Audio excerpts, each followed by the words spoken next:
신신명 강의 제1강 지도문안 유혐간택. 지극한 도는 어려움이 없으며 오직 간택함을 싫어할 뿐이다. 지극한 도란 무엇일까요? 아주 난해한 설명일 수 있지만 우리 일상에서 있을 수 있는 일로 설명하려고 합니다. 지극한 도는 불법, 지혜, 법이라고 해도 좋겠지만 이런 현학적인 표현을 버린다면 한마디로 바람직한 삶입니다. 도는 사람이 사는 길인데 그 길이 어떤 것인가? 바로 인간이 누릴 수 있는 최상의 삶이란 뜻이죠. 그것을 행복이라고 할 수 있고 대자유, 완전한 평화라고도 이야기할 수 있습니다. 그래서 인간이 생각할 수 있는 가장 이상적이고 멋지고 근사한 삶을 지극한 도라고 정의하겠습니다. 그래야 우리 일상생활에 와닿을 수 있고 손을 뻗으면 닿을 만한 곳에 있어야 눈여겨볼 수 있고 마음을 낼 수 있습니다. 지극한 도라고 해서 저 멀리 우리와 상관없는 것으로 설명하여 말한 사람도 모르고 듣는 사람도 모르게 말할 수는 없는 것입니다. 신신명은 가장 바람직한 인생이란 결코 어려운 것이 아니라는 말로 시작하고 있습니다. 이런 바람직한 인생에 가리는 일이 문제가 된다고 합니다. 그것만 제외하면 가장 바람직하고 이상적인 인생에는 아무런 어려움이 없습니다. 명예를 가져야 하는 것도 아니고 돈을 많이 가져야 하는 것도 아니고 학식이 많아야 하는 것도 아닙니다. 사실 이런 조건이라면 멋진 인생은 참 어려울 것입니다. 그런데 여기서는 가장 멋진 인생은 어렵지 않고 오직 가려내고 선택하는 일만 하지 않으면 된다고 말합니다. 간택에 대해 잠시 설명하겠습니다. 예를 들어 쌀과 뉘가 섞여 있을 때 쌀을 취하는 것은 택이고 돌이나 뉘를 가려서 내버리는 것은 간입니다. 간은 가려내버리는 것이고 택은 선택해서 갖는 것입니다. 우리는 쌀을 얻기 위해서 벼를 심지만 벼의 뿌리나 잎, 껍질, 겨 그런 것들도 각자의 입장에서 보면 동등한 가치를 갖습니다. 사람이 밥을 먹기 위해 쌀을 취하지만 겨의 입장에서 보면 겨가 없으면 쌀이 존재할 수 없습니다. 그런 의미에서 쌀과 겨는 동등한 가치가 있습니다. 그렇다고 쌀과 겨를 섞어서 밥을 하라는 것은 아니죠. 쌀이 되도록 하는 겨, 줄기, 잎이라든지 그 모든 것을 동등한 가치로 이해하라는 말입니다. 모든 것이 나름의 가치를 가지고 있다는 사실, 그것이 바로 유혐간택입니다. 이것이 간택을 부정하는 이유입니다. 모든 사물과 일에 대해 중도적인 안목으로 이해하고 그런 중도적인 입장에서 삶을 처리해 갈 때 자유가 있고 평화가 있고 멋진 삶이 있다는 뜻입니다. 가장 이상적이고 멋지고 자유와 평화와 행복이 가득한 삶, 즉 지극한 도는 다만 내 마음에 맞고 필요한 것이라고 해서 선택하거나 그 반대의 것이라고 해서 가려내어 버리는 일이 있어서는 안 된다는 것입니다. 하지만 간택하는 것이 보통 사람의 삶입니다. 무슨 일이든지 선택할 수밖에 없는 것이 우리 생활 속에 배어 있는 일입니다.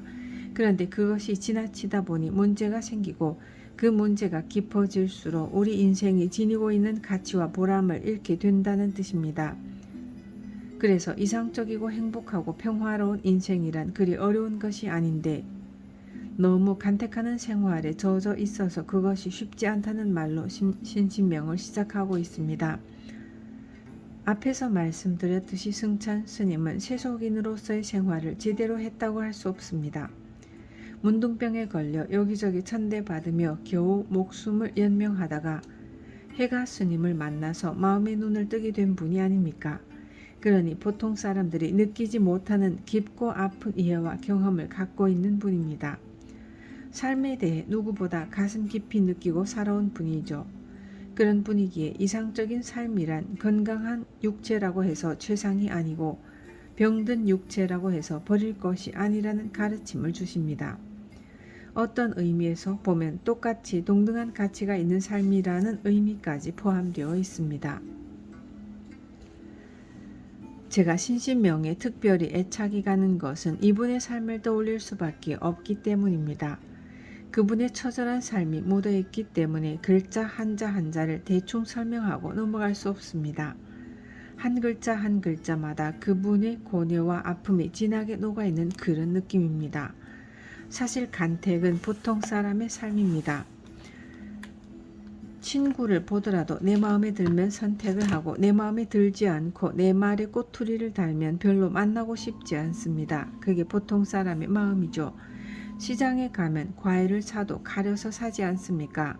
조금이라도 벌레가 먹었다거나 흠집이 있으면 가려내고 마음에 드는 것을 골라서 선택합니다. 이것은 다 우리 생활 속에 어쩔 수 없이 배어있는 일이고 그럴 수밖에 없는 상황이 많습니다. 그런데 그것이 지나치다 보니 문제가 생기고 그 문제가 깊어지면 더욱더 우리 인생이 갖고 있는 가치와 보람을 잃어버리게 된다는 그런 뜻입니다. 그래서 첫마디가 이상적이고 행복하고 평화로운 인생이라는 게 그리 어려운 것이 아닌데 너무 간택하는 생활에 젖어 있어 우리 인생이 크게 마음에 내키지 않도록 되어 있다는 말입니다. 단막 증애 통연 명백 다만 미워하고 사랑하지 아니하면 환하게 명백하리라. 우리는 현상을 그대로 보지 못하고 나의 틀을 가지고 봅니다. 지금까지 살아온 상황들이 나의 기준과 잣대와 틀을 형성하여 내 잣대, 내 틀, 내 경험을 가지고 봅니다. 누구나 이런 틀을 가지고 있으며 그 틀에 세상을 맞춥니다. 한마디 들으면 바로바로 평가하고 이것이 내 기준과 내 잣대에 맞는가 맞지 않는가를 밝히는데 몇 초도 안 걸립니다. 마음에 드는 것은 애착하고 마음에 들지 않는 것은 싫어합니다. 미워하는 마음과 사랑하는 마음이 처음에는 작지만 나중에는 커져서 극과 극으로 치닫게 됩니다. 거기에서 지옥과 극락이 갈라지고요. 특히 한국 사회에서 그런 점이 심합니다. 보수다 진보다 하면서 정치, 경제 등 여러 분야에서 간택이 심하고 간택이 결국 증애심을 불러오고 증애심이 너무 심해서 결국 귀에 담을 수 없는 비난과 음모들이 난무하는 세상이 되었습니다. 환하게 명백하다라고 했는데 무엇이 명백해지는 것일까요? 지극한 도, 즉 가장 멋진 삶이 증애심만 없으면 환하게 드러난다는 이야기입니다. 증애심 때문에 이상적인 내 삶이 내 앞에 나타나지 못한다는 말이죠. 온갖 것이 마음에 담겨 있지 않습니까? 퇴근 후 집에 돌아와서 회사에 있었던 일들이 찌꺼기처럼 우리 팔뚝에 다 남아있지 않습니까?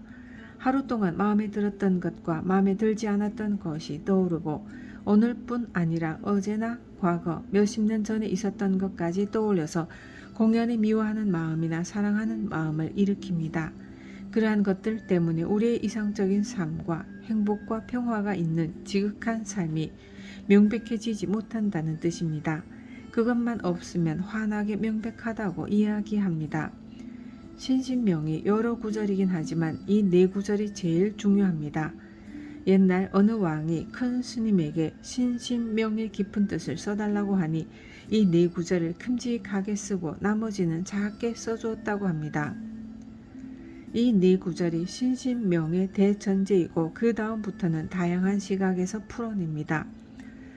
우리들 마음에 흘러가는 온갖 감정과 일상에서 만나게 되는 일들을 하나하나 예로 들며 이 틀에 맞춰 해소시켜가는 형식을 취하고 있습니다. 이것이 신신명의 글됨됨이라고 할 수 있습니다.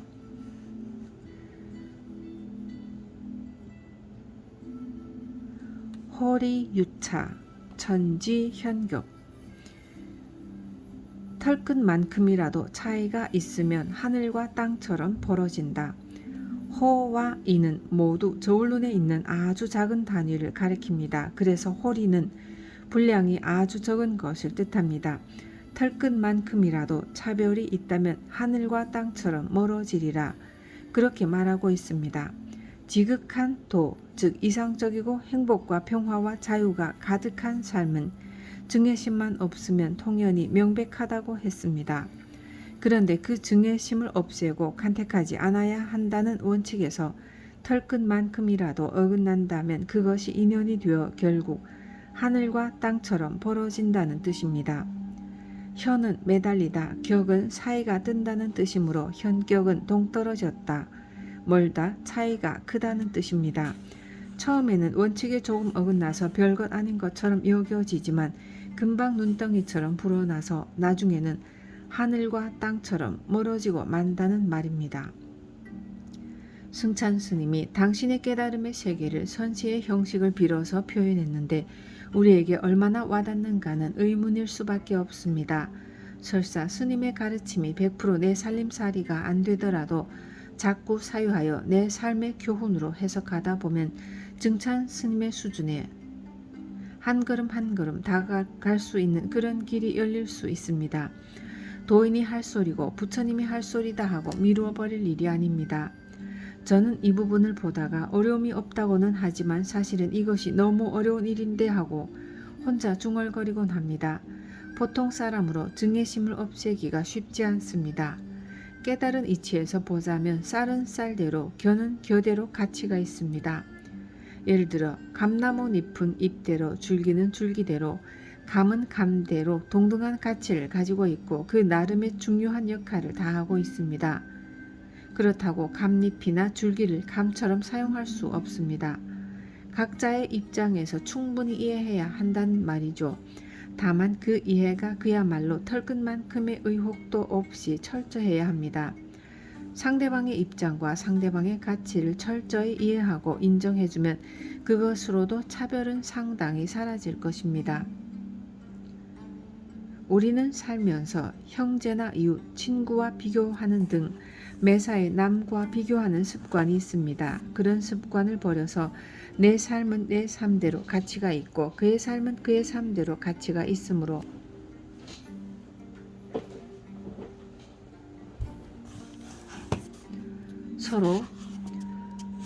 서로의 입장을 10분 이해하라는 가르침으로 이 구절을 이해해도 좋겠습니다. 신신명을 그렇게라도 이해하면서 접근하는 것, 이것이 우리가 할 수 있는 일이 아닌가 싶습니다.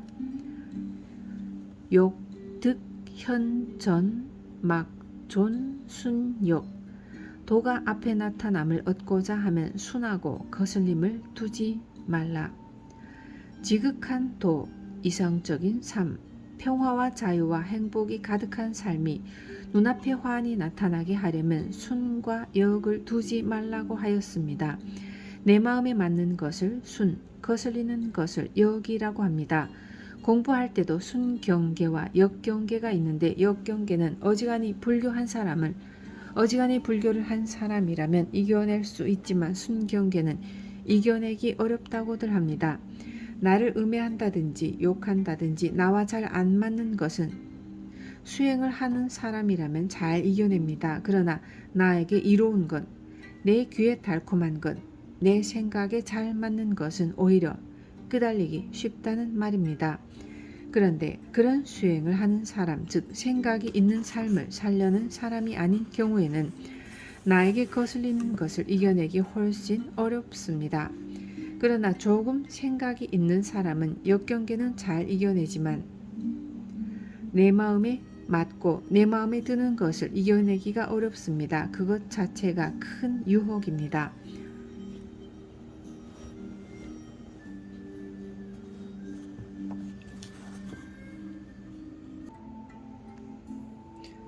여기에서는 그 모든 것을 마음에 두지 말라고 합니다. 순과 역을 마음에 두지 말아야 지극한 도가 현존한다. 즉 바람직한 인생이 내 앞에 나타난다는 뜻입니다. 그런데 우리의 삶이라는 것은 매 순간이 순과 역이고 증과 애고 간택입니다. 그것을 치닫거리 하다가 하루가 가고 한 달이 가고 1년이 가고 일생이 갑니다. 늘 간택하면서 미워하고 좋아하는 것 따라다니고 내 마음에 든다 안 든다 하며 사는 것이 우리의 인생이지 않습니까? 승찬 스님께서 그런 경험을 얼마나 많이 했겠습니까? 모진 병을 앓으며 많은 사람들에게 돌팔매질을 당하면서도 어디 가서 항의 한번 하지 못하고 그저 자신의 업이고 죄련이 생각했겠지만 그런 울분이 어디 쉽게 녹아내리겠습니까? 죽고 싶을 때도 있고 불같은 분노가 일 때도 있고 정말 서글프고 외로울 때도 있었을 것입니다. 이분이 겪은 병고의 세월은 부처님의 6년 고행이나 달마스님의 9년 면벽과 맞먹는 것이라고 생각합니다. 그런 인고의 세월을 견뎠기에 신신명과 같은 불후의 명작을 남기지 않았나 하는 생각도 듭니다. 의미 있게 사는 사람은 자기가 손해를 보거나 자신의 의지와 어긋나는 경우에도 결코 헛된 것이라고 생각하지 않습니다. 병이 들었든 사업에서 손해를 받든 다른 이들로부터 비난을 받았든 내 마음에 거슬리는 일들을 잘 수용합니다. 그리고 거기에서 전화위복의 길을 찾습니다. 승찬 스님 역시 자신의 처지를 깨달음으로 10분 활용했다고 생각합니다. 이상적인 삶에는 조건이 있는 것이 아니라 마음속으로부터 그것이 발현되는 것입니다. 그저 내 마음에 맞는 것과 거슬리는 것을 두지 않으면 됩니다. 그렇게 되면 자기의 처지에 상관없이 평화와 자유가 가득한 삶, 이상적인 삶, 즉 지극한 도가 저절로 나타난다는 뜻입니다. 신신명 강의 제2장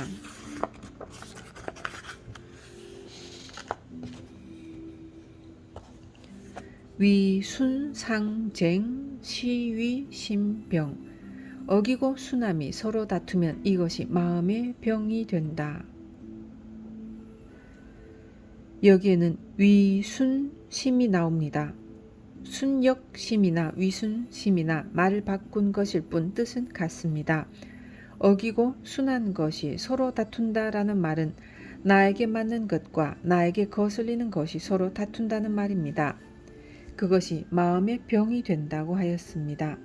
우리가 지극한 도, 아주 멋지고 이상적인 삶, 아주 지극하고 평화로운 삶을 이루지 못하는 것은 바로 간택심, 증애심, 그리고 어기고 순하는 마음이 조화를 이루지 못하였기 때문이라고 합니다. 이것이 마음의 병이 되어 행복한 삶을 방해한다는 것입니다. 그런데 그런 마음은 왜 생기는 것일까요? 중생들이 어리석기 때문에 무엇을 보거나 들으면서 마음이 한번 가기 시작하면 그것을 내 살림살이로 생각해서 거기에 옳다, 그르다, 나에게 득이 된다, 병이 된다, 독이 된다, 약이 된다 이런 것을 마음으로 계산하지 못하고 그냥 덥석 물고 맙니다. 우리가 주변에서 일어난 상황에 대해 좋은 상황은 좋은 대로 즐거워하고 좋지 않은 것은 좋지 않은 대로 발끈하는 것도 마치 미끼를 덥석 무는 물고기와 같습니다. 덥석 무는 것이 바로 집착입니다. 그 집착 때문에 병이 생기고 그 병 때문에 고통이 오는 것입니다. 그래서 승찬 스님의 신신명은 물론이고 모든 깨달은 분들의 가르침은 우리가 하루하루 살아가며 겪는 모든 일들, 예를 들어 사람 관계라든지 일관계라든지 부귀나 영화나 물질 등에 대해서 그 실체를 제대로 파악하라고 하였습니다. 실체를 제대로 파악하라는 말은 중도적인 안목으로 보라는 것입니다. 중도적인 안목이란 있는 것을 있다고만 볼 것이 아니고 없는 것을 없다고만 볼 것은 아니라는 뜻입니다. 그렇게 할 줄만 알면 일상에서도 그 일상에 빠지지 않고 집착하지 않을 수 있습니다. 그것은 어려운 일이기는 하지만 그런 안목과 소견을 갖추어야만 비로소 철든 삶, 지혜로운 삶이 보장됩니다. 하지만 우리는 간택하지 않을 수 없습니다. 증예도 결국 간택으로 인해 일어나는 마음입니다. 마음에 들면 좋아하고 안 들면 싫어하는 것이 인간의 일반적인 마음이기는 합니다만 그러다 보면 온갖 번뇌망상이 뒤엉켜서 집착이 생기고 고통이 따르게 마련입니다. 그래서 어기는 것과 순한 것이 마음에서 갈등합니다. 마음에서 갈등하고 밖으로 갈등이 표출되어 결국은 사람과 갈등하고 사물과 갈등하고 내가 해야 하는 일과 갈등하면서 우리의 삶은 하루 종일 갈등의 시간, 즉 위순상쟁의 시간이 되고 맙니다. 순조롭게 잘 넘어가는 날도 있지만 어느 정도 마음의 찌꺼기가 남습니다.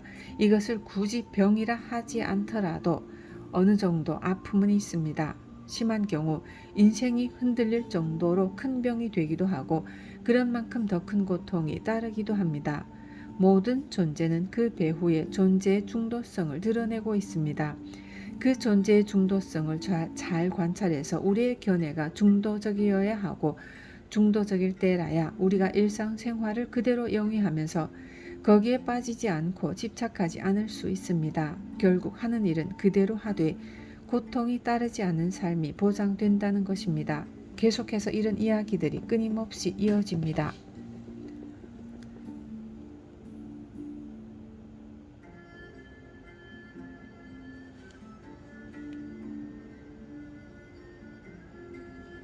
불식현지 도로염정 깊은 뜻을 알지 못하고 한갓 수고로의 생각만 고요하게 하고자 할 뿐이다.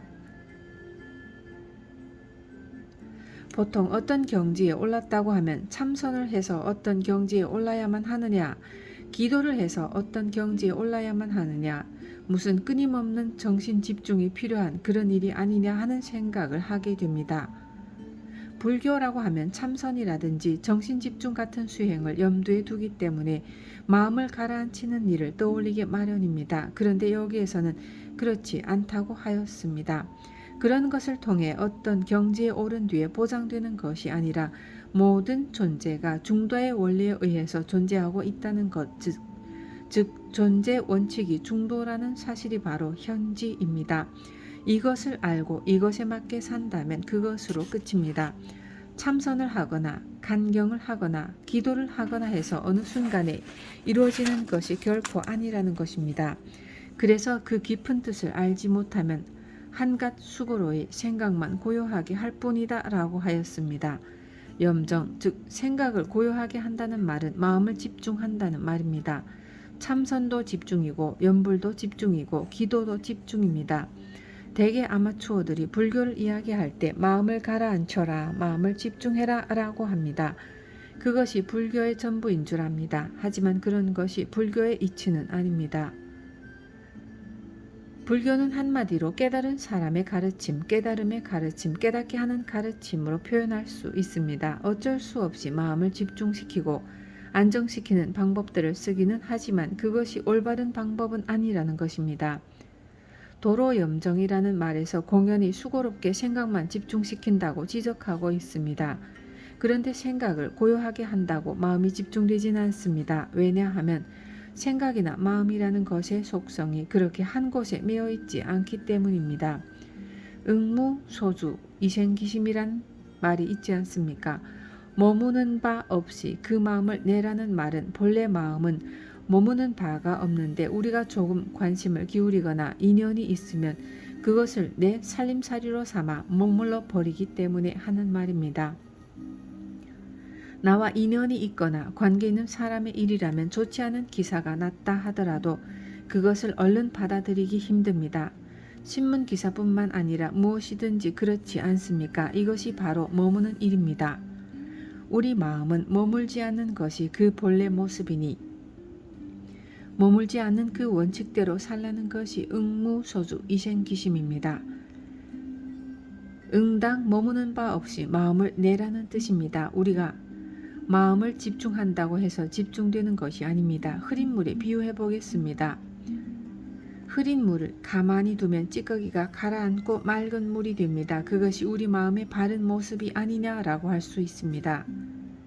얼핏 들으면 그런 것 같기는 한데 찌꺼기가 가라앉아서 맑은 물처럼 보이지만 사실은 맑은 물이 아닙니다. 언제 누가 와서 그릇을 흔들지 바람이 불지 알 수 없습니다. 조금만 흔들려도 찌꺼기가 일어나고 도로 흙탕물이 되고 맙니다. 이런 식으로는 절대 해결할 수 없습니다. 마치 흙탕물을 오랫동안 고정시켜두면 찌꺼기가 가만히 가라앉는 것처럼 마음을 집중시켜서 망상을 가라앉히는 것이 염정입니다. 그런 일은 수고로울 뿐입니다. 깊은 이치를 제대로 알지 않으면 앉았을 때는 잠깐 조용하다가 금방 흔들려 버립니다. 그게 무슨 공부겠습니까? 불교 공부는 그렇게 마음 가라앉혀서 겨우 어떻게 되는 것이 아닙니다. 정신일도 하사불성이라는 말도 있습니다만 불교는 그런 공부가 아닙니다. 깊은 뜻을 알지 못하면 마음을 고요히 하려고 그저 앉아 있어 봐야 내내 그대로입니다. 평생 그렇게 10년, 20년, 30년 앉아 있어도 내내 그 모양일 뿐입니다. 처음 했을 때 망상이 부글부글 끓듯 30년, 60년 해도 망상은 부글부글 끓습니다. 왜 그렇겠습니까? 그것이 바로 마음의 본령이기 때문입니다. 원래 그렇게 생긴 것을 한 곳에 붙잡아 매려고 하니 그게 될 일입니까? 원동 태허 무흠 무여. 원만하기가 태허공과 같아서 모자람도 없고 남음도 없다. 바람직한 삶이라는 말을 지극한 도 또는 무상대도라고 표현하면 삶과 동떨어진 것처럼 느껴지긴 합니다. 하지만 바람직한 삶은 흐린 물을 가라앉히듯이 마음을 고정시켜 망상을 가라앉히는 데서 열리는 것이 아닙니다. 이치만 알면 망상이 부글부글 끓는 그대로 일상생활에서 보고 듣는 그대로 그야말로 툭 터져서 한치의 잘못됨도 없고 모자람도 없고 남음도 없다고 하였습니다. 남음이 있다는 것이 부족함의 가능성을 내포하고 있는 말이기 때문에 무흠무여라는 말은 묘미가 있는 말입니다. 모자람도 없고 남음도 없다. 즉 딱 맞는다는 말입니다.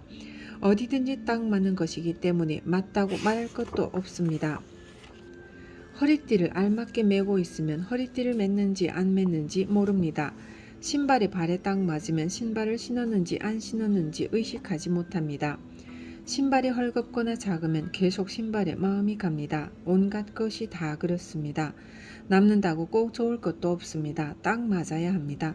맞으면 잊어버리는 것이니 그렇게 잊어버릴 수 있을 때라야 제대로 되는 것입니다. 허공을 클 태자를 붙여 태허라고도 하고 태허공이라고도 합니다. 불교에서 허공은 경계가 없고 한계가 없다고 이해합니다. 무한이라고 보는 것입니다. 수백억 광년 끝에 벽이 있거나 하지 않습니다. 만약 벽이 있다고 가정한다면 그 벽 너머에 또 무언가 있어야 하지 않겠습니까? 그렇기 때문에 태허공은 무한하다고 이해합니다. 현재 우리의 과학 수조는 천체망원경으로 몇백억 광년까지 본다고 하지만 사실은 그것이 다가 아닙니다. 도저히 인간의 지혜로 가늠할 수 없는 그야말로 무한이라고 밖에 할 수 없는 것이 이 우주이고 이 허공입니다. 그래서 원만하기가 허공과 같고 또는 완전 무결하기가 허공과 같아서 모자람도 없고 남음도 없다는 말은 허공을 두고 하는 말이 아니라 우리들의 삶을 비유한 말입니다. 양유취사 소이불여. 진실로 취사심으로 말미암아 그러한 까닭에 그와 같지 못함이니라.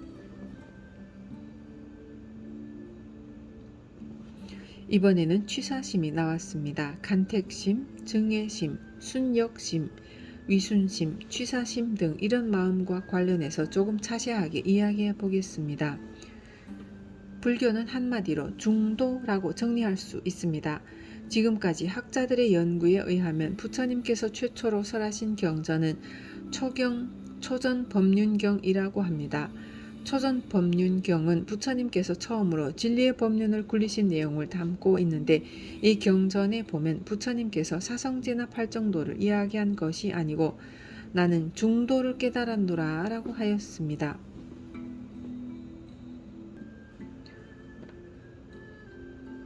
부처님이 성도하신 후 제일 먼저 어디로 가셨습니까? 제일 먼저 부다가야에서 베나레스로 가셨습니다. 베나레스는 지금도 그렇지만 모든 종교인, 도인, 철인이 다 모여 있는 곳입니다. 그런 종교의 도시에 가서 그들에게 검증받고 자신의 깨달음이 완벽한지 시험해야 했습니다. 그때 마침 5 비구를 만났죠.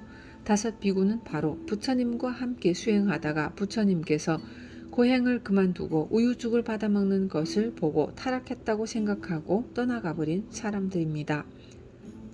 사실은 그들을 만나야 할 필요가 있습니다. 왜냐하면 6년 동안 함께 고행했던 사람들이 자신을 오해하고 떠났기 때문에 다른 사람들에게 검증을 받는 것보다 그들의 오해를 풀어주는 일이 더 중요했습니다. 생각해 보십시오. 그들은 태자를 지켜주라는 왕의 명령으로 출가한 사람들 아닙니까? 그러니 그들의 오해를 풀어주는 일이 가장 시급한 문제였습니다. 그 오해를 풀어주는 것이 무엇이겠습니까? 바로 중도입니다. 태자로 살면서 이 세상에서 가장 호화롭고 화려한 삶을 살았다. 그렇지만 그것이 삶의 전부가 아니고 이상적인 삶의 길이 아니라는 것을 알고 고행의 길로 나섰다. 그러나 고행도 결국은 바람직한 삶의 길은 아니었다. 그래서 나는 고행을 버리고 목욕을 하고 식사를 하고 정상적인 사유에 들어서 비로소 깨달음을 성취했다. 나의 깨달음은 중도를 깨달은 것이고 모든 인간은 중도적인 삶을 살도록 나는 설법할 것이다. 초전 법륜경의 근거에서 말하자면 이것이 부처님의 깨달으신 후 5 비구에게 하신 중도 대선언입니다. 중도적인 삶과 중도의 원리를 가르친 것이 부처님의 일생입니다. 그 이후에 모든 깨달은 분들은 중도의 이치를 깨달았고 중도적인 삶을 살았으며 중도의 이치를 가르쳤다고 정리할 수 있습니다. 신신명도 두말할 것 없이 중도의 이치에서 벗어나지 않고 있으며 어떤 경전이나 어록보다도 중도가 무르녹아 있는 선시라고 할 수 있습니다. 그러다 보니 중도 이야기를 귀에 못이 박히도록 할 수밖에 없습니다. 그래서 취사를 버려라, 간택을 버려라, 증예를 버려라, 욕순을 버려라, 위순을 버려라 하면서 우리가 취하고 버리는 마음 때문에 원동태허한 바람직한 삶이 되지 못한다고 하였습니다. 모든 존재를 중도로 파악하지 못하기 때문에 취사를 한다는 설명입니다. 육신에 근거한 모든 삶이 사실은 중도로 존재하고 있습니다. 중도로 존재하고 있는 것을 중도로 그대로 파악하면 설사 취하고 버리는 삶을 반복하더라도 그것에 빠져 있거나 집착하지 않고 취하고 버릴 것입니다. 그때는 이미 취사심 없이 취사하는 것입니다. 취사심 없이 취사하는 것은 중도적인 삶이라 할 수 있습니다. 그럼 취사심 없이 취사하는 중도적인 삶이 어떻게 해서 가능한 것일까요? 앞으로 계속 이야기하겠습니다만 미리 조금 말씀드리자면 바로 다음 구절에 유도 쫓지 말고 공에도 머물지 말라라고 했습니다. 있다고 하는 것도 얼른 보기에 있는 것이지 그렇게 있는 것은 아닙니다. 손에 모래를 쥐고 있으면 모래가 조금씩 새어나가다가 어느 순간인가 손에는 모래 하나 없이 텅 비어버립니다. 1분 1초 우리의 생명이 사라져간 것이 사실이지 않습니까? 그렇다고 무상의 관념에만 떨어져 살 수 없는 것이고 그렇다고 그런 것 다 잊어버리고 살 수도 없습니다. 그런 점에서 이쪽 면과 저쪽 면을 모두 잘 이해하는 것, 즉 유와 공을 잘 수행하고 이해하는 것이 바로 중도적인 삶이라고 간단하게 말씀드릴 수 있습니다. 기도철이 되면 부처님께 공양을 많이 올립니다. 그런데 제가 존경하는 영명연수선사는 만선동귀집에서 이런 말씀을 하십니다. 불상은 환영이다. 불상이지 부처는 아니지 않은가. 설사 부처라고 해도 환영이다. 올리는 공양구 역시 환영이다. 공양 올리는 나 자신도 역시 환영이다. 실제하는 것이 아니니 그림자요 메아리이다. 그렇게 이해를 하고 열심히 공양 올려야 한다.